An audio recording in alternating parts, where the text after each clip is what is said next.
ratiro mar oganda. Magi weche mabende koro nowachi e nyasi mar jogo makedo ne ratich oganda mabende nitiere kar dak ma Nyalenda, boma ma Kisumu, kama riwruok mar Kisumu Women Lead Network bende koro nokete romo machal kamano. Kotelne kod Mikai Fatma Hamis, olero ni nyasi no en mar puonjowa keny ni ginyalo yudo ratiro wi akweda kata chieth nade makwakogi kamoro opogore. E sechego Pastor Joshua Odindo motelo ne riwruok mar Kopa Kenya oyango ni wakeni ok osebedo ka omi thuolo maromre machal gi mago mag joma chuo kama kaka ne giloso. Today the message we want also to pass to the national government, even county government. We as women, we are being left behind.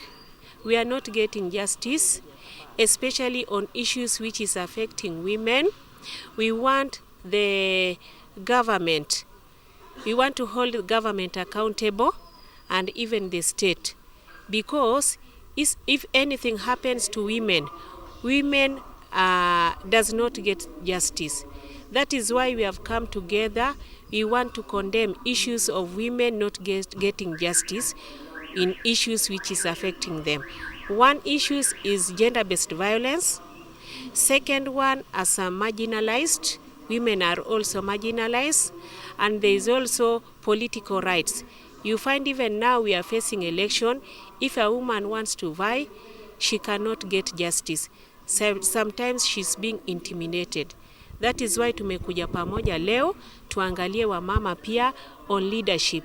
Wamama wa fight kwa haki zao, tukuje pamoja to defend haki zetu kama wamama. Koro kawuono wantiere nyasi mar Kisumu Lead Women Network, wasebedo kwa wuotho kodgi nyaka nochakre nyaka kawuono. Kendo giluonge kaka jok ma ochung' ne ratiro mar joma mine. Koro kawuono gi celebrate ratiro mag joma mine. Wayudo ni kinde mathoth joma mine ni kod pek kochakre udi nyaka gwenge kuma gidake nyaka Kenya mzima. Joma sandre kabisa gin joma mine. Inyalo yudo wadwa ng'iyo wach mar lowo.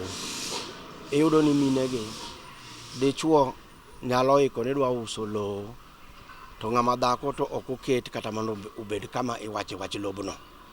En oburu mana po ka lowo oseiki, oseusi, to sama uso lowo ni to en kata gi nyithindo 5 mabe ne nyalo dwaro lowo, to nikech dichuo ema feel ni en gi teko. Koro obukre usa.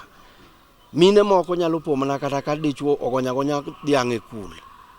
En oneno mana ka jo hala okawo dhiang' dhi godo, to kuma ne wach ni mondo dhi ous dheni to onge. Koro mine gi kalo e pek mang'eny. Aya waseneno diere ka diere mitimo yiero, kaka koro wadwarie yiero maduong'. Joma hinyore moloyo gin mine gi nyithindo. Nikech wayudo ka yowuotwa manigi teko koseringo dhi ogoko kendara, to ka giringo gichomo kata Obunga kata Nyalenda kata Manyata, to polise lawre kodgi, to yudo ka gionge, to yudo ka miyo mana mane nitie kanyo manobet innocently gi nyathino bet emirodho. Moko bende girepo nyaka reping. Koro mine gi osebedo kakalo e weche mapek. Emomiyo ne gibiro kanyakla mondo gitem kedo ne ratiro mar joma mine. I joined Kisumu Women Lead Network out of experience of GBV. And due to that experience, I'm now working in different settlements to sensitize other women on their rights and responsibility. I know the problem and challenge you're having as ladies is being scared of facing the reality and the responsibilities. And by doing so, I'm trying, like with Kisumu Women Lead Network, what I'm trying is like, we sensitize women on climate change, and like anything that you can do to put food on top of the table. I know women, we've got so many things that we can do that can enable us earn a living per day.